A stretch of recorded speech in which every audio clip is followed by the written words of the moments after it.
At 4 o'clock, I'm high on top of a hill, a beautiful house of John Soper, who's associated with the Ezelon. He has very kindly permitted us to use his house and his equipment. And so I'm going to reminisce and think about how I got into doing this, what I'm doing here, the subject of which is how human beings evaluate generally, and how it's better to evaluate if they were to do it a little bit properly. And this subject, for me, it dates back to about 20 years or over, when I attended a seminar in Connecticut based on the book of a person named Alfred Korzybski. And the seminar lasted 2 weeks. One of the prerequisites was to have read the book once. I tried to plow through the book. It was very difficult. But after the seminar, I went through the book a couple of times. It took me a year and a half to do that. It was still very difficult. And then I got into workaday life situation, and I kept thinking about the book, but I never could really derive the full benefit of the message that was contained in the book until much later, when I saw at close hand some altercations occurring in a very close friend of mine, a wife and husband, where the wife tended to behave in a way which was not easily explainable, because they had a good life, good husband, children, no financial problems of any kind.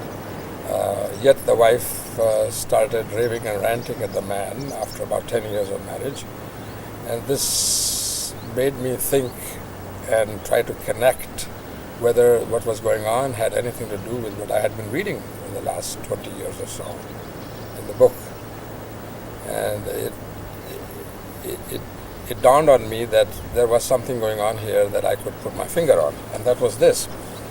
That I said to myself that the woman has a good life, and yet she's unhappy with it, so what could be the cause of this unhappiness? And I concluded that it was that she was able to say to herself anything she wants to say, and then react to that rather than react to what was really going on in her life without saying anything. In other words, she was reacting to her verbal level evaluations rather than silent level evaluations. And this was rather a revealing thing for me to conclude. And I started dwelling on this theory, and I started watching closely not only the proceedings of this couple's problems, but in my daily life within myself and my friends. And I saw that we tended to orient ourselves by the words that we spoke, rather than the actions or things or feelings or experiences that we were having without the words. This seems to be perhaps a surprising statement to anyone who hasn't thought about it, because we think that we say what we feel. I'm going to say that we feel what we say. So, for instance, I would give you a very shocking kind of example, where somebody is sitting in rain and getting wet and has full realization that it's raining, but somebody comes along and tells them in words that it's not raining. They start experiencing the non-rain rather than the rain. In other words, the words are more important than the experience they're having. Now, it may seem like somebody has to be perfectly crazy to react like that, but I maintain that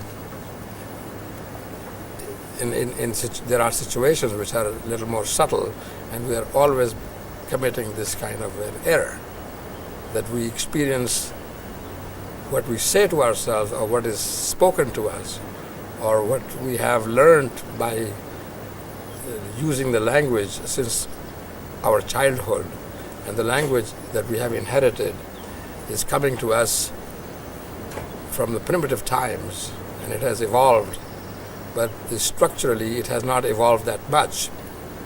We have just added more and more vocabulary, more words for things, but the structure that still remains, which is we name things and then we give qualities to those things and we name them in turn. So for instance, I say, I may call a flower a rose, and then I may give it a quality that it is red. And therefore red becomes the predicate and the rose is the subject. The subject-predicate structure is what we really use, and that is true of all languages, whether it's Polish, Chinese, Indian, Arabic, or any other. We have no structural change from language to language. We only have change of vocabulary. So we may call dog by one name and chien or something else in another language by another name. But just knowing the name of some object doesn't mean we know anything about that object.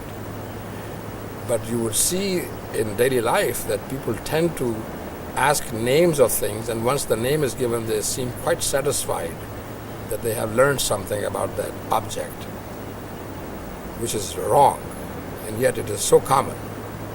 Even but people... I don't understand completely, Hamid, because when you say there's a red rose, then I know what you mean by that. So I don't see why that is not proper. Yes, because if you look at by saying the rose is red, we are saying as though there is a rose with its petals and then they have been painted red. So that's the quality. Whereas in nature, if we look at the interaction of the light which is falling on the rose, and that light, after having been reflected, enters our retina or our eyes, and that it is our eye that gives us the sensation to our brain, that of redness. And somebody else who is suffering from some color blindness will not even see that color, or some other animal will not see the red there. So it is strictly an interaction between the observer and the observed. And that interaction is much more complex than being stated in terms of the rose is red. We would not do much science if we were to decipher everything in this manner. And there have been, even in the history of sciences, for instance, Henri Poincaré, who was a famous French philosopher and mathematician and scientist, he points out that at one time heat was regarded as a fluid, because it was convenient to think that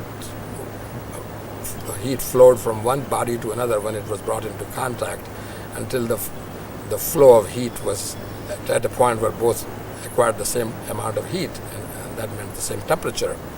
And so that was the way of thinking, whereas we know now that it is the agitation of molecules, which is the energy that is heat, and that is what is communicated and not a flow. And so the words will lead you into false mechanism. And so the language has to be of proper structure. If the structure is not proper, I'll give you another example. For instance, Newton hypothesized that space and time were absolute. That means there was a given space in which everything fitted, all the universe, and there was a universal time, one time.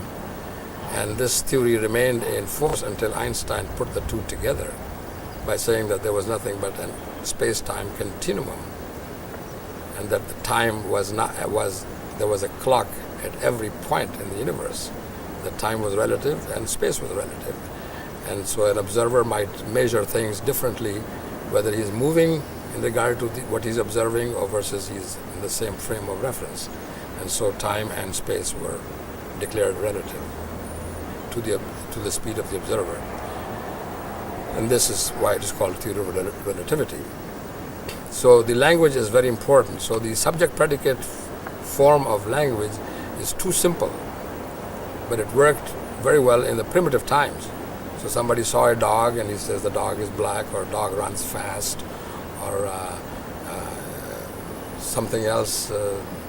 So it was just a question of name and a quality associated with that. So if you look at all the language, and which we see in terms of nouns and adjectives and verbs and adverbs, qualifying action, whereas in scientific language, which is mathematics, we do not use such language structure. we speak in terms of numbers. The very foundation of mathematics is numbers: 0, 1, 2, 3, 4, 5, and there is an order from 1 to 2, and 2 is specific and it has a definite relationship to 3, and 3 has a definite and specific relationship to 4.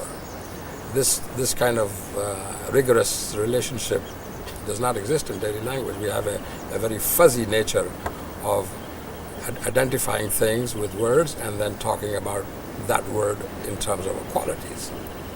And this is what gets into trouble. Not only that the structure is a problem, but also that even if the structure was perfect, if we were identifying our words, if I call an apple, then I do not look at the apple anymore. I'm only interested in the word apple. And so I'm eating the word apple in many cases instead of the apple itself. That's not clear to me. How do you mean that? It means that if I, it is almost to the point of telling someone it's an apple and they would eat it just because I gave them the word without recognizing that apple is the process and that apple has got infinite characteristics. And apple actually, after I eat it, it reacts with my body, inside of my body. And that is what the value of the apple is, not the description nor the name of it. But in many times, for instance, brand names are like that. If I am selling you a Mercedes, and if I told you this is a Mercedes, unless it has that symbol on it, I wouldn't want to pay the full price of that car. Even if I told you it was a Mercedes behind the symbol, I'll strip it of all its identifications and I'll give you a car which is really a Mercedes, but I will not put that sign with 3 things in it, an insignia, and many people would refuse to buy it. And that is just an extension of that. Or if I'm drinking a bottle of wine, if I know I spent $50 on it and I know it a certain vintage or has been recommended in some way, I will tend to enjoy it more than if I just picked out a $5 bottle of wine. And even if I enjoyed it more really to myself, I would still enjoy the $50 bottle more, because the price and the feelings I have about the name, brand name, and there's a French wine or it's Napa Valley wine or what year wine it is, and so on and so forth. So we do not experience actions, we do not experience feelings, we do not experience objects. We are guided more and more so by the verbalism that goes with life. And I would say even that, try to imagine that dogs and cats, they don't have a language as we have. I mean, they have language such that they make certain noises, but it's not a language that has words and sentences and ideas that can be stated. I don't think even a dog can relate to yesterday or tomorrow. He's only living in the present. And if he's hungry, then he's aware of that. He's not even hungry that tomorrow he needs to be hungry or that he was hungry yesterday. He's only working with today and now. But with language, we can bring in tomorrow and yesterday, and we can speak of a host of things that may not even have any reality. But with words, we are able to weave all kinds of scenarios. I could be speaking, I will be living like this when I'm 60 years old, when I'm 40. And I could be saving money for my 60 years old lifestyle, which is going to be a grand lifestyle. I'll be living in Florida and I'll be sitting in my bathrobe while I'm laboring and expending my precious time when I'm at the prime of my youth. And how many people are affected by that kind of thinking? Or we commute long distances just so that we can live in surroundings that are outside the city, and we are waiting in the traffic every day, a couple of hours, and all because the words tell us that it is good to be living in the suburbs, it is good to have a nice house, large house, rather than living in an apartment downtown, where really the action is. But we have decided with words that it's better to be living in a ranch house versus in a well-appointed apartment.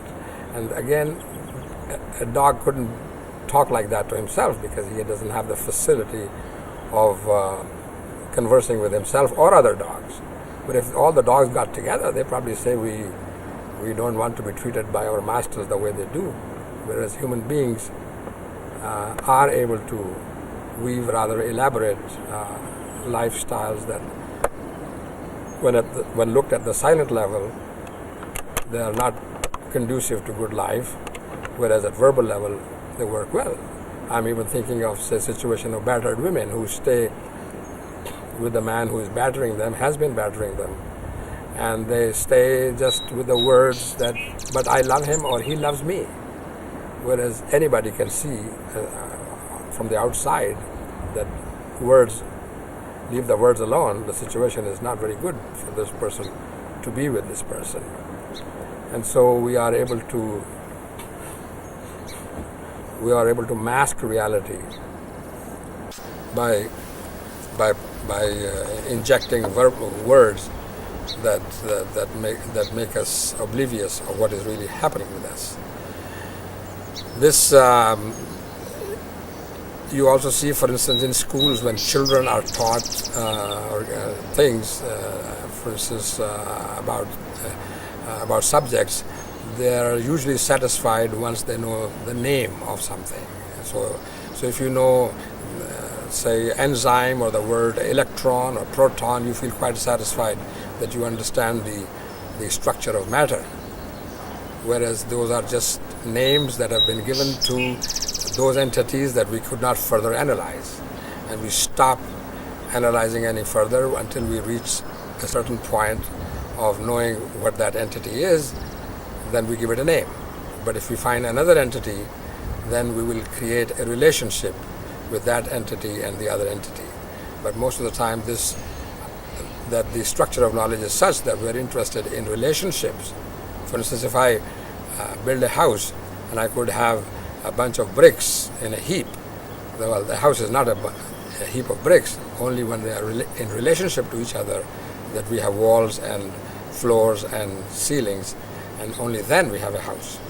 So that structure or that relationship or that order is lacking in the way we think of things, because we have been trained that once we know the label of something, we become quite satisfied that we know the thing. So how many times you hear people spouting a lot of wisdom by just throwing in a bunch of words, whereas there is nothing behind them.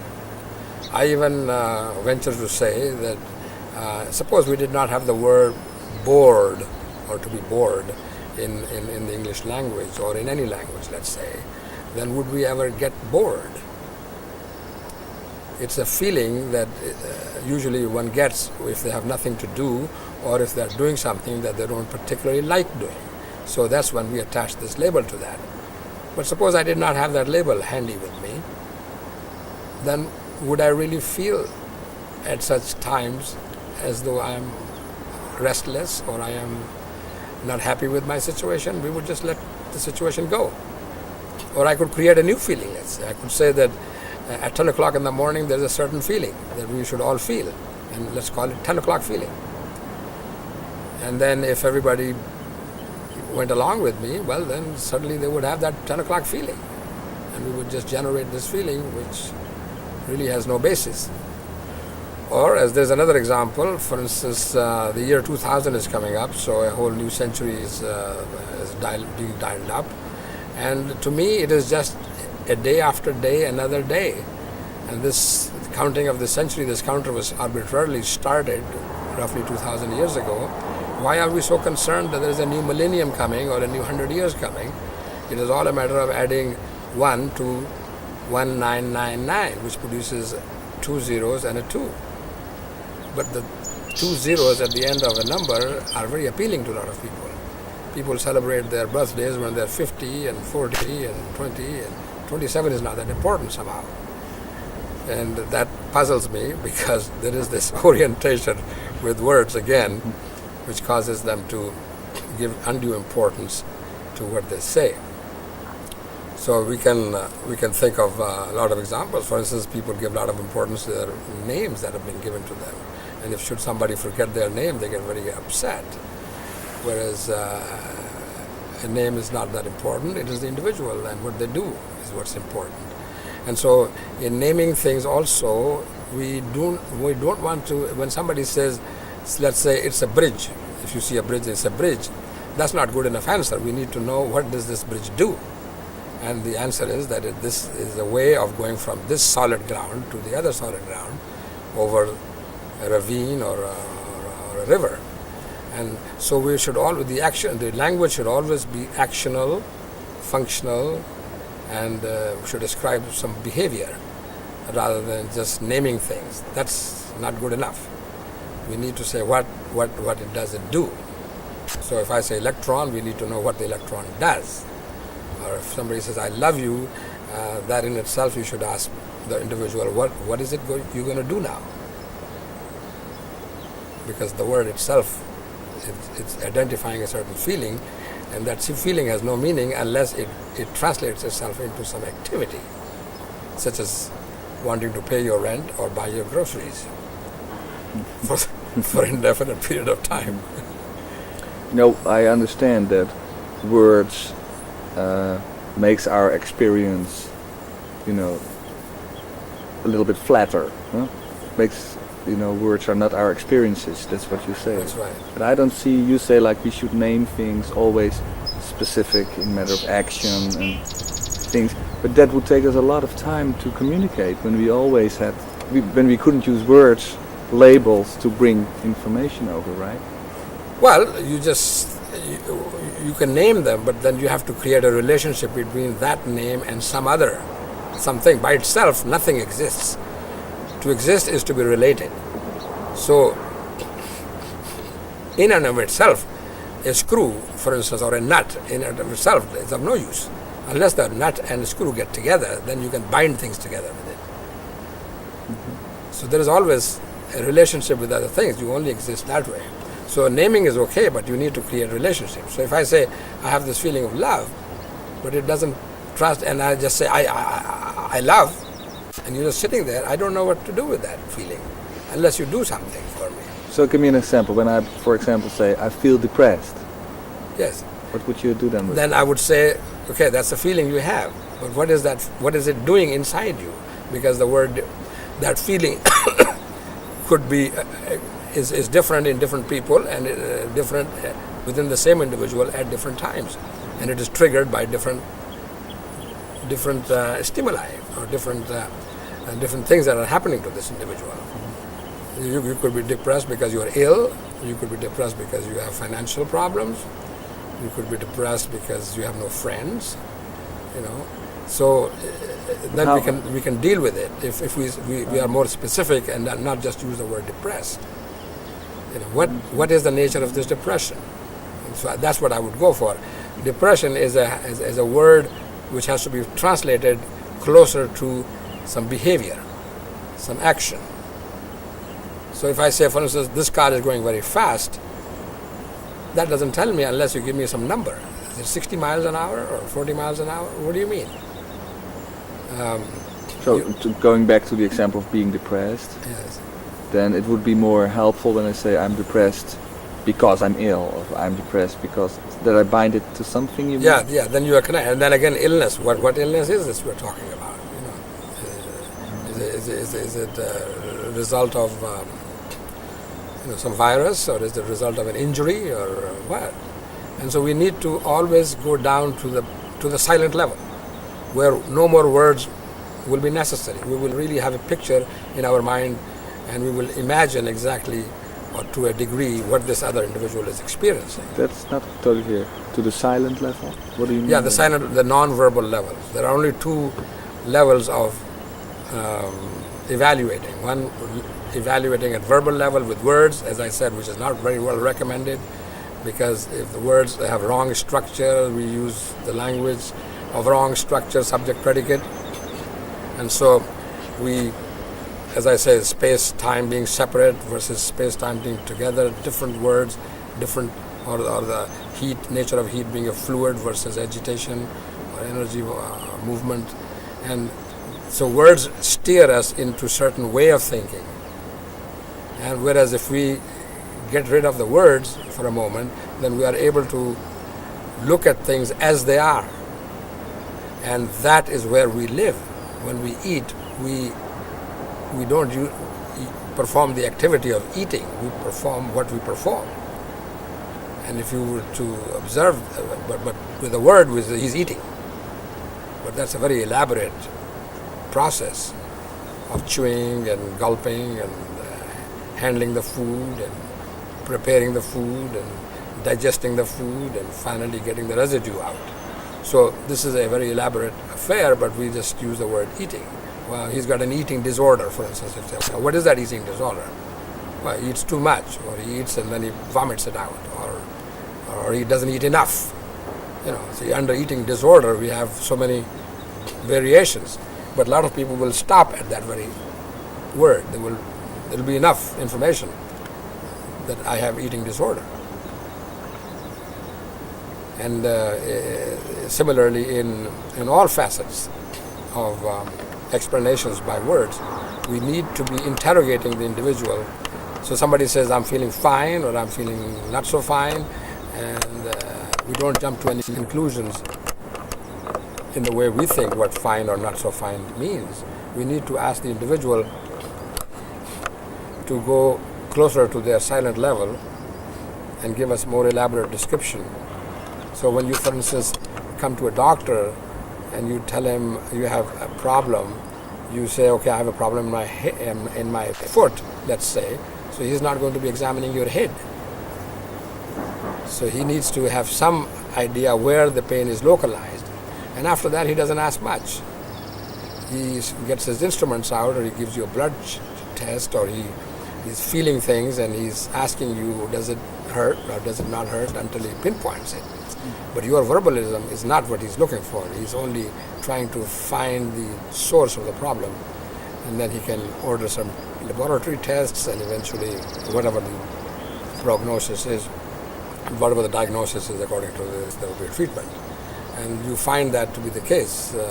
For instance, if a traffic accident occurs, if you go and ask the drivers what the story is, you'll probably get it all wrong.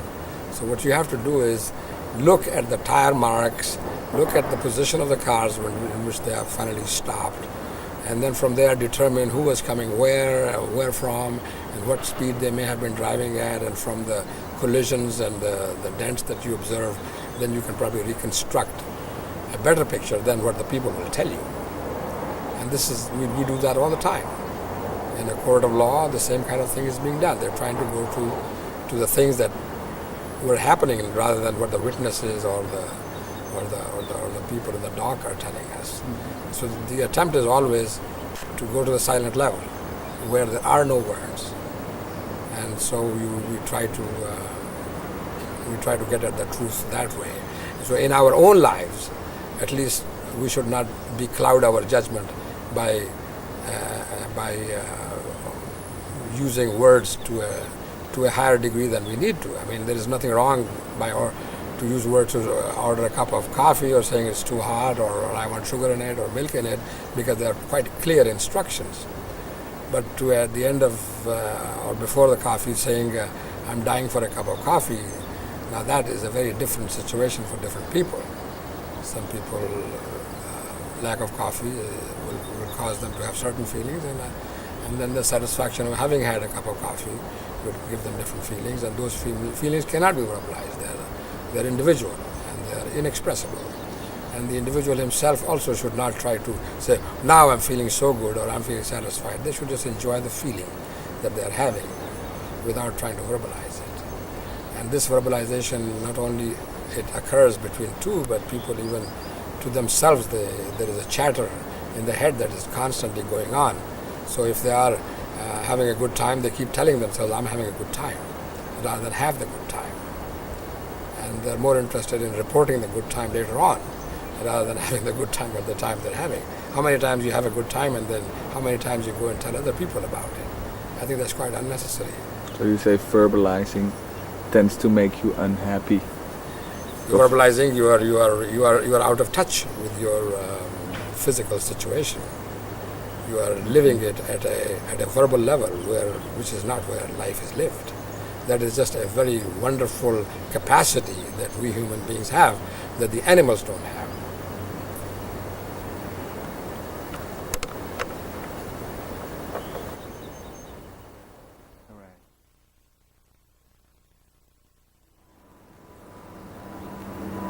Okay, having spoken at some length on this subject, I feel I need to recapitulate what I've just stated.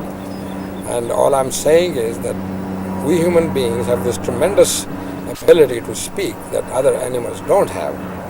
And this is why we are able to make such tremendous progress in terms of technology and philosophically, and we try to understand things. We have laboratories, we have libraries, and when one generation leaves off, or when one individual does some work on something, the next individual can take it from there. And the animals are just as dumb or just as smart as for thousands of years they have been. Today's dog is not any smarter than the dog that lived 10,000 years ago. He is not benefiting from the knowledge gained by the previous generations, but we humans do. And the ability is because of the ability to verbalize. So we verbalize and we write it down, or through spoken word, or through things that we make. So I make a rough invention, then somebody refines it, and the next individual refines it. Or I create one theory of scientific knowledge, and then next individual takes it from there, and he finds some defects, or he revises my theories. And this is how humans progress from generation to generation. So that is the very, very wonderful aspect of being able to speak is. And but then there is the dark side of it. And the dark side is that we use this language, this ability to speak. We have created a language which is not of a very good structure, subject and predicate, which is very simple. Things, and then their names, and then their qualities. And that structure is inadequate to express rather complex and elaborate affairs of daily life. And it's very primitive made. This is how the caveman made the structure, and we have inherited it. And we just keep refining it in terms of improved vocabulary. Whenever we go into a new scientific field, it has its own language. Biology has its own language. Psychology has its own language. Physics has its own language. Chemistry has its own language. Somebody who's repairing cars, he has his own language. So you go have your car repaired. To you, it only means the car is broken down and it will cost so much money to fix it. But to the mechanic, it means all the parts that have to be replaced, and all the parts that have to be disengaged from the vehicle, and how much labor it will take to do that. It may be a simple defect. There's a little gasket which may cost only 50 cents, but putting it in there may cost hundreds of dollars, the labor. So his language and his ability, so he speaks to his own people or within himself in the way of that is appropriate to the repairing of cars. A doctor would speak his own language, and doctors, when they speak to each other about the patient doesn't get any idea what the hell they're talking about. But when the doctor talks to the patient, he says, "Oh, you'll be okay, you're doing not so badly," and he tells a different language, different story to his relatives. And so it is all a matter of language, a proper use of language. Now we have chosen that when we are in our daily lives, we tend to use language in a very loose and fuzzy fashion, and we are able to inflict upon ourselves emotions and states of minds and even entire reality, which is not warranted at all. When you look at it, there are people who are extremely rich and they are depressed, and there are people who are poor and extremely happy. And yet we have created this in our minds that acquisition of material goods is the end all, unless you have 10 pairs of shoes or so many pairs of something else, or you have one of everything that you need. You don't feel you are having a good time or a good life. Whereas there are a lot of people who talk of simplicity, and they say enjoy yourself, enjoy your good health, enjoy physical activity, and not. For instance, for me, it's very difficult to sit and watch a football game for 2 or 3 hours when they're getting all the exercise and I'm sitting in my couch and drinking beer, which is quite the opposite of what they're doing. And so my enjoyment would be that I would be the one who should be running around chasing the ball and get some benefit of it. But at verbal level, we have decided that watching spectator sport, which we spend millions and billions of dollars, is a very worthwhile activity. but not to me, because at silent level I see it is totally counterproductive to my health, and it's making me inactive. And watching somebody else play a good game doesn't give me any joy. I would rather play a lousy game myself and get more enjoyment out of that. So that's the silent level reaction versus the verbal reaction. Or I could put myself into hock by buying an extremely expensive car, and I'm making $300 to $400 payments every month, and it's making me suffer in other areas of my life financially. I'm not eating so well, maybe. I'm reminded of the story when the driver of Princess Diana, who crashed his car and had her all killed. There was a Newsweek correspondent who went and found that this man was living in a very dingy small apartment in some nice area of Paris.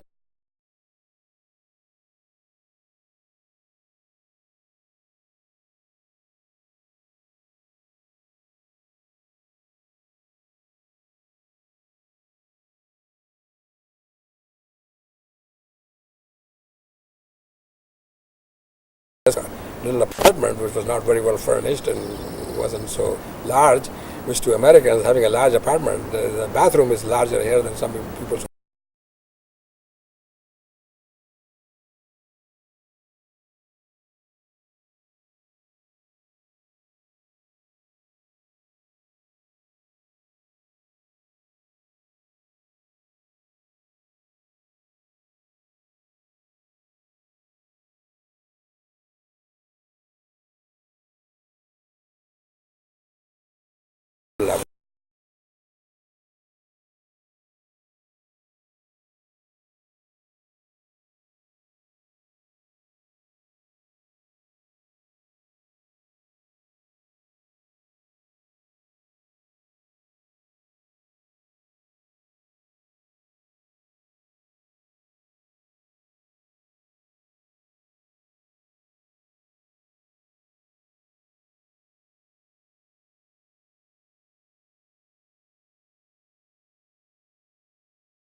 So everybody creates his own lifestyle according to his words, and he or she spend their energies in accordance with that verbalism that they have created.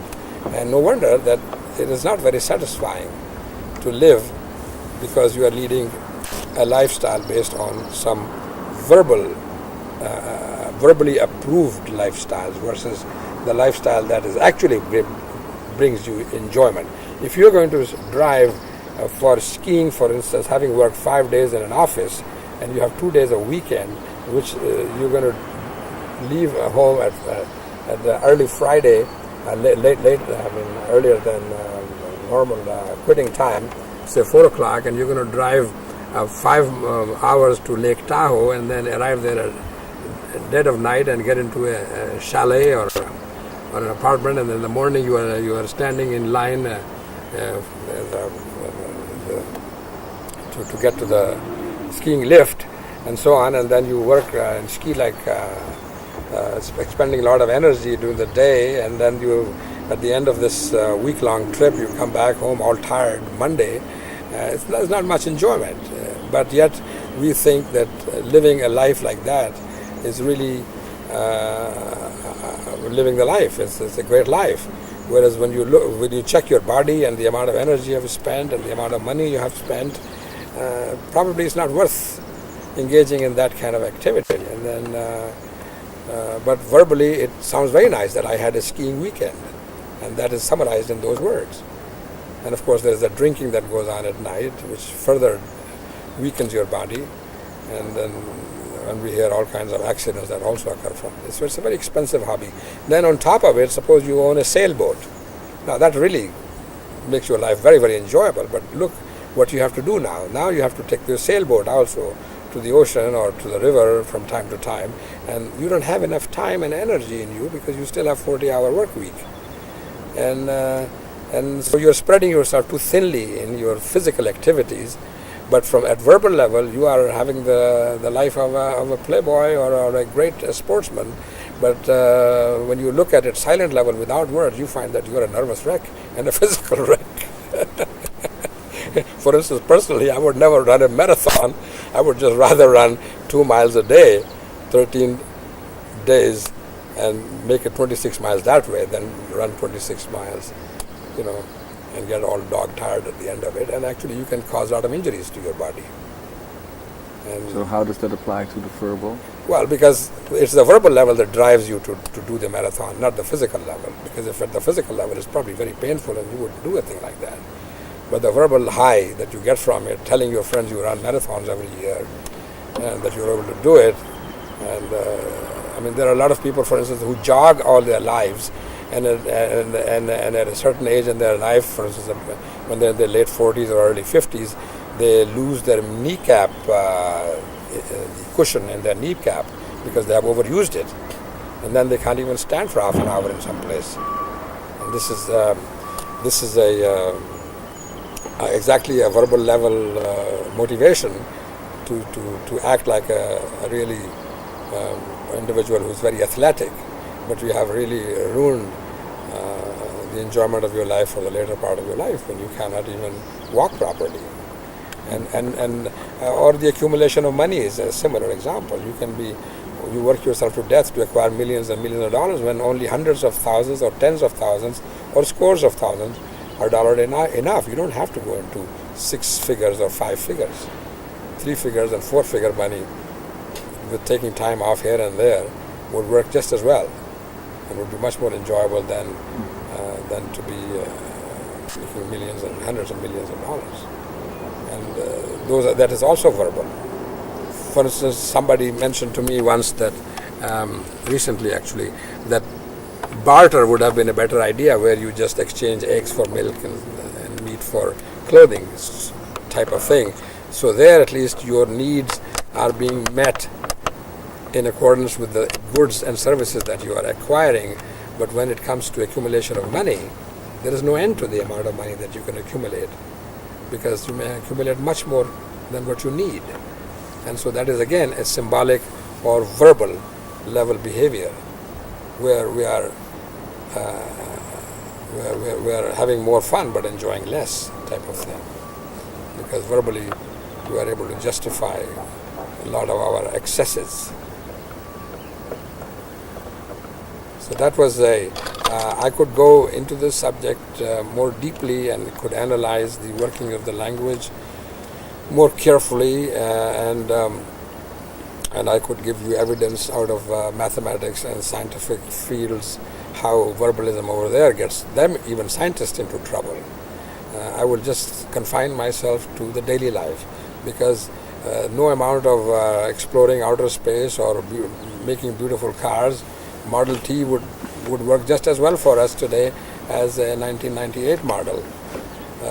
All it does, it just goes much faster, way faster than we need to go fast, and our roads are clogged.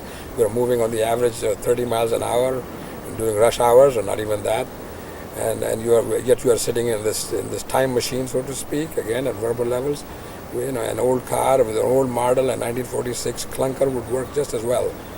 But we just need to be.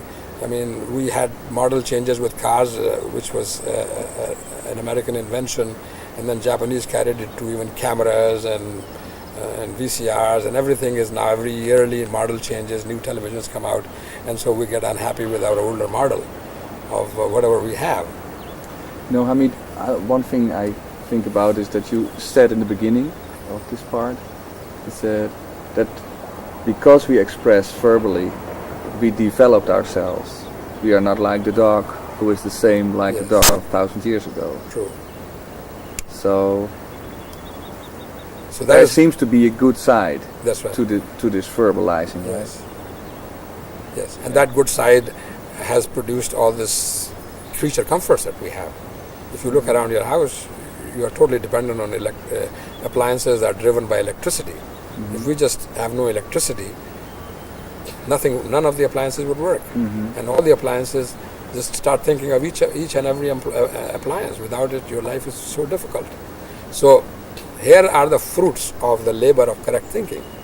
A toaster is not built out of just verbalizing. You actually think, that I need to have heat, and I need to put the toast in there and slice the bread and push the button down, and then it stays there for a for a few seconds until both sides are brown, and I can regulate the brown, how brown it needs to be, and how white the slice might be, and so on and so forth.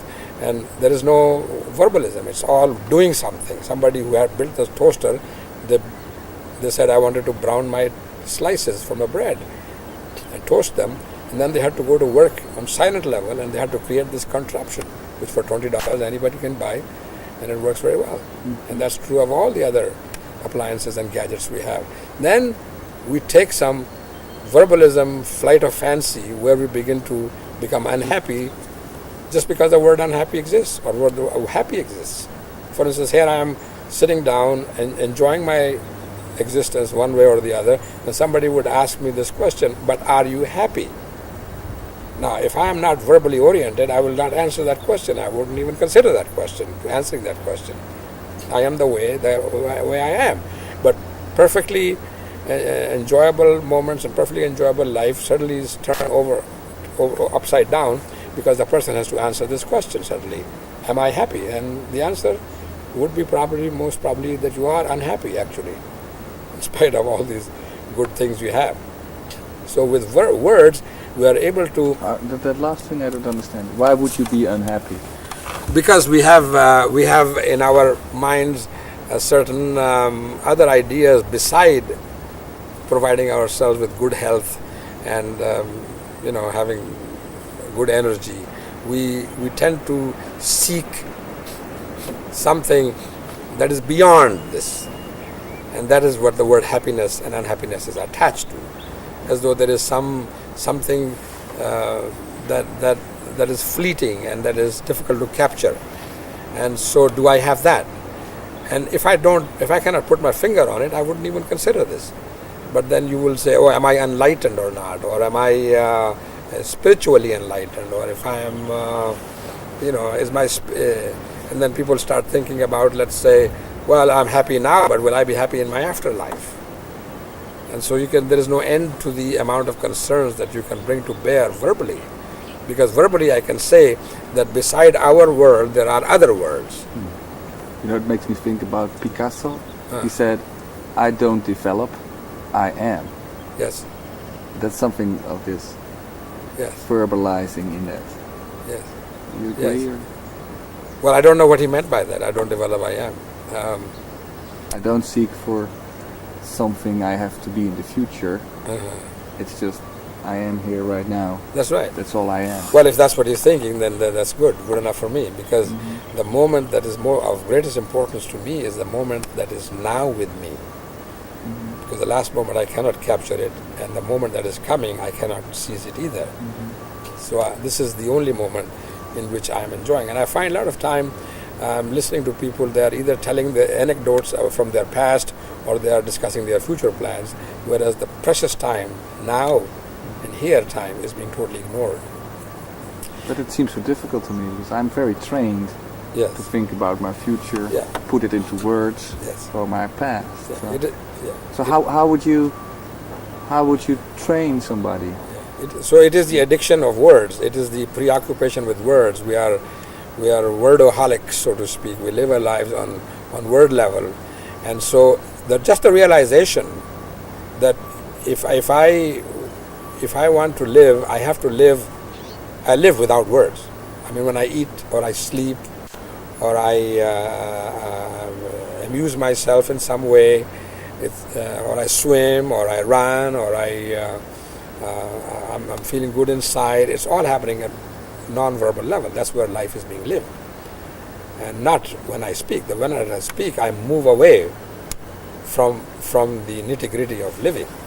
Then I'm verbalizing, and this verbalizing is good as far as it is in order to communicate some fuzzy ideas regarding my condition. But if I begin to wallow in it and seek some verbal enlightenment or looking for truth, for instance, the eternal truth, or what is truth, or ask questions like that. What is love? I'm asking questions that are not going to be answered, and thousands and thousands of people millions of people over thousands of years have dealt and tried to answer these questions and wasted their time and breath. So it's best to not create such puzzles, verbal puzzles, and to try to do things and live in the present and make your life as pleasant as possible without putting labels on that existence, whether it is a happy existence or not, whether it is spiritually viable or not, whether it is enlightened or not. Just live. A dog, just look at him, he's just living his moment. And let's pretend that we are dogs and we don't have any language. If you want to make a dog happy or a cat, give him the tongue to speak and he'll be very unhappy. He will not, he will want to demand things, he will want to change things around, he will not want to wait for his master all day long. At the end of the day, he will not just be climbing all over him happily that he's here. He will be saying, where the hell have you been all day? I've been here sitting while you have been having a good time outside. And that would be the kind of language you will hear from the dog. And we do that too, ourselves. So that's the danger of the dark side of the language. I'm thinking about psychotherapy Yes. and psychological development. Yes. And what I notice is that we tend to try to put our experiences into words Yes. and express them, right? Right. To the therapist or whatever Yes. we do. So you think that... Yeah, I would that go is- counter to that. I gave the example earlier that when you see a medical doctor, the doctor only asks you one or two questions, about the problem. After that, he doesn't want you to say much. He takes out the stethoscope. He's trying to determine what your temperature is, what your blood pressure is. He might give you some blood tests, some urine tests, things like that. Or he's going to specifically ask you to respond to how he's touching your body at certain points in certain ways. But he doesn't want much description beyond just trying to, get some minimal information. Beyond that, the patient is never consulted about his disease. The patient's disease becomes a doctor's domain of expertise. He's not. But I don't understand. I understand your example, but not how to apply that to psychological things. Yeah, again, there also, then you are letting the patient become an expert in verbalizing his situation. Oh. And so that's what happens. And typically, the psychologist is listening for 50 minutes at $100 and 50 minutes, and the guy is just talking and talking, and then he says, "Your time is up. Come start talking the next time." Though I hear some people say sometimes that it is good, that they feel good by sharing or expressing their feelings to other people in words. Yeah. What do you think about Nothing that? wrong with that. Nothing wrong with that. Yeah. Not trying to repress or suppress their ability to speak or their need to speak. They only should realize that speaking is not living. Speaking is only a one level where we speak because we have the ability. We would be living quietly.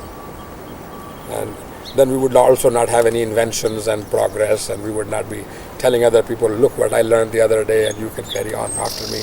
I could not write it down. So we would be living in very primitive conditions. We would not have much progress.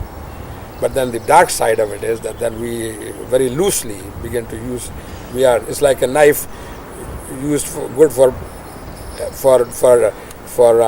quartering an animal that has already been slaughtered versus a knife that is out used for killing normal human beings. There's a misuse of the tool. So the daily language is a misuse of a proper use of the language, which produces all the fruits of man's progress in terms of thinking properly, which is usually done by mathematics and the scientific method. And there we use it. We do not do scientific work with daily language. The structure is not good enough. We have to use mathematics. Now I'm going deeper, and I don't want to go deeper. Okay. I was just thinking about something that I think about my youth. Yes. And I feel the need to label my youth, whether it was a good youth or a bad youth, so that it explains a little bit what I feel or who I am or whatever. Well, I could, if I was to say describe your youth or mine, maybe I would use one set of words to describe it. Somebody else would take the same exact situation, we use another way of describing. For instance, you find in extremely poor countries, third world countries, people lived in abject poverty, but they described their life in glowing terms. For instance, Mother Teresa, when she came to New York, she said, don't think that poor people are only in Calcutta. Poor people are here in New York with lots of money. So look after them. Don't go to Calcutta. Take care of your own. So the verbalism will lead you into both areas. You can look at a very bad situation and think it's a very good situation, or you can think a very good situation and turn it into a bad situation, because you can say anything. We had a case recently, about 2 years ago in San Diego, where 39 people killed themselves, saying to themselves that they were going to transfer to a UFO which was following a comet. And the verbalizing was such that we have these vehicles that they refer to their bodies, and that the inside is our spirit, and all we need to do is get rid of this vehicle here, which would be done by actually suffocating yourself, and then you would show up over there and there are new vehicles waiting for you there. And all 39 of them, with that kind of verbalism, acted it out. And within a couple of months, 2 more people actually tried to do the same thing, and one actually survived this, but the other did kill himself. So to us, the language is they killed themselves, but to them, the language is we have merely transferred ourselves from this vehicle to that vehicle. So language has a lot of flexibility, and I can. But when you talk about like the suicide of these people, and I think that probably a lot of problems of human beings, including suicide, has a lot to do with how they verbalize exactly their experiences. How they verbalize. For instance, recently I watched on TV that some kids shot up some other kids in the school, and the kids were about 11, 12 years old, and they happened in Arkansas. And so I heard a commentator on television saying, what we need to do is teach our children how to love and not hate.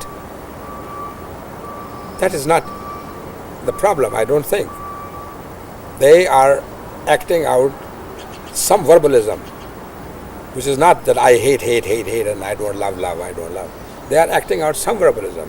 One of those boys got jilted by his girlfriend, and he got so angry, and the guns were handy, and he had already had practice shooting with his grandfather, and he knew where those guns were, and he just came, and out of his anger he shot up other people. Now what was he thinking? We cannot tell him what he was thinking. He has to tell us what he was thinking. So he has some words racing through his brain which tell him that by killing other people he has shown his girlfriend how much he cares for her, or that he doesn't care anything about her, or what, I don't know what. I have no idea. So eventually we need to ask some person when he does something, what is it that he is saying to himself? Because somebody else could be saying something else to themselves and could be doing the same thing, or saying the same thing and doing different things. It is just whatever you want to verbalize. Verbalism is so flexible.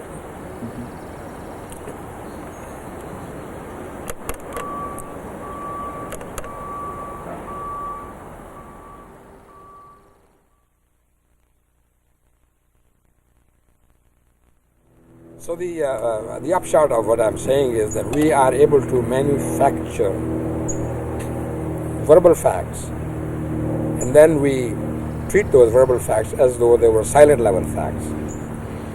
And no amount of verbal interpretation of silent level facts will change the silent level facts. Silent level facts remain silent level. They're unaltered. They cannot be influenced by our verbalism. But we can for sure lay this template of words on silent level facts, and we may interpret them and distort them to our will. And this ability is obviously there. So calling a spade, or calling it anything else, whatever you want to do, you can call anything you want. But whatever that thing is, that will remain whatever it is.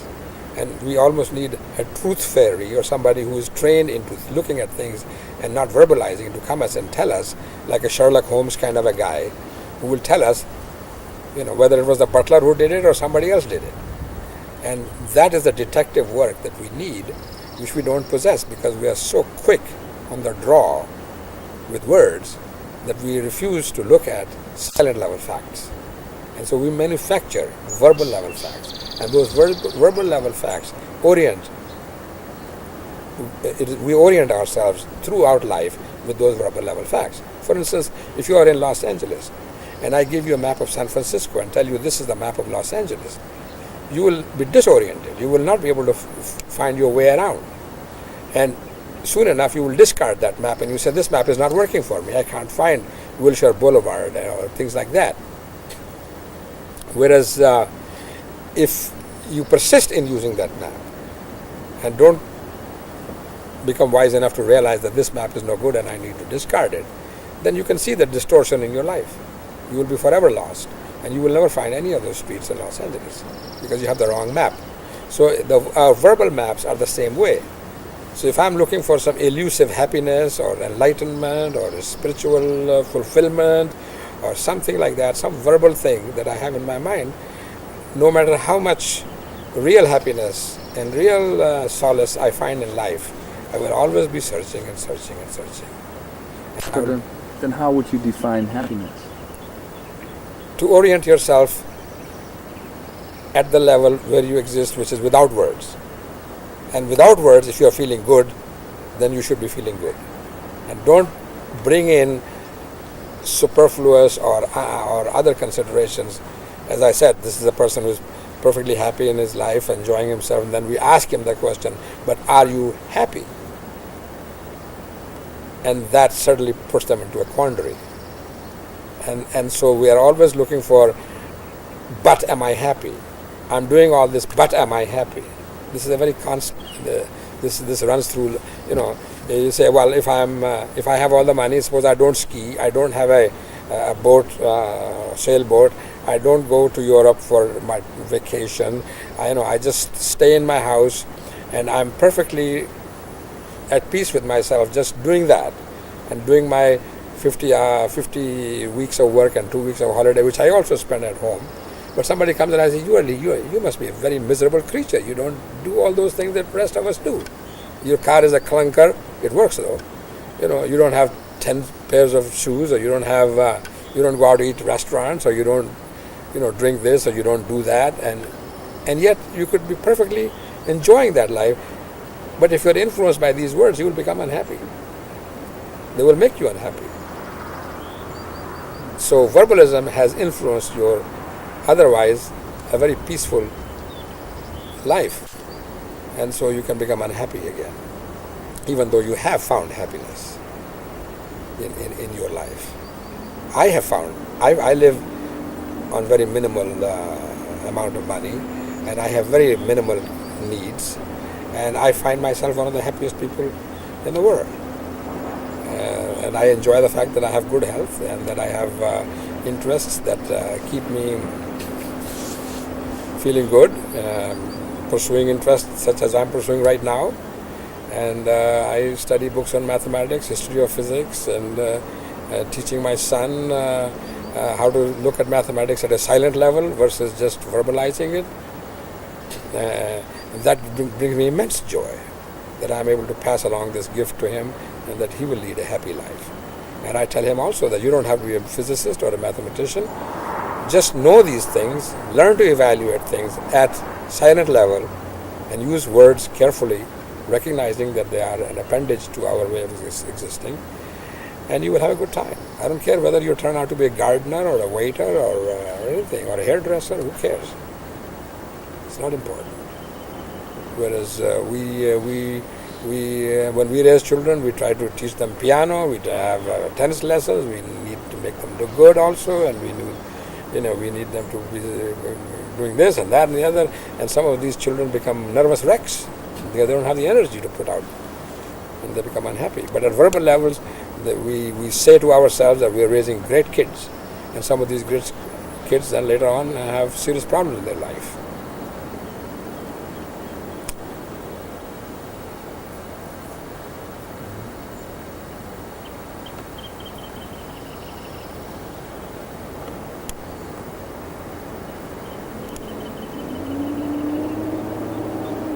So what do you think? Do you think that there wouldn't be so much people looking for help when we would know how to think without words, or How to be understand- happy without words, yes. Because words can always come and alter your, it's a stimulus. Words is stimulus. So I'm being stimulated by, say, nice clean air and good temperature in the atmosphere. And then you say, but it is a little too windy, or the temperature is just a tad lower than it should be, or it's a tad higher. And suddenly you have spoiled a perfectly good day. Not for me, but for yourself. For instance, sometime I was living in Montreal, and on a summer day, it'll be a little cool day, and I would invite somebody, let's go out and have a nice time. They would say, no, it is too cold. And yet that cold day, if it occurred in winter time, they would all be out enjoying it. So you don't suspend an entire day just because it happened to fall in July rather than in December. Verbalism again. So with words, you can make yourself very unhappy at every drop of, at every step of the way. So we need to orient ourselves with what's really happening at the silent level where we live.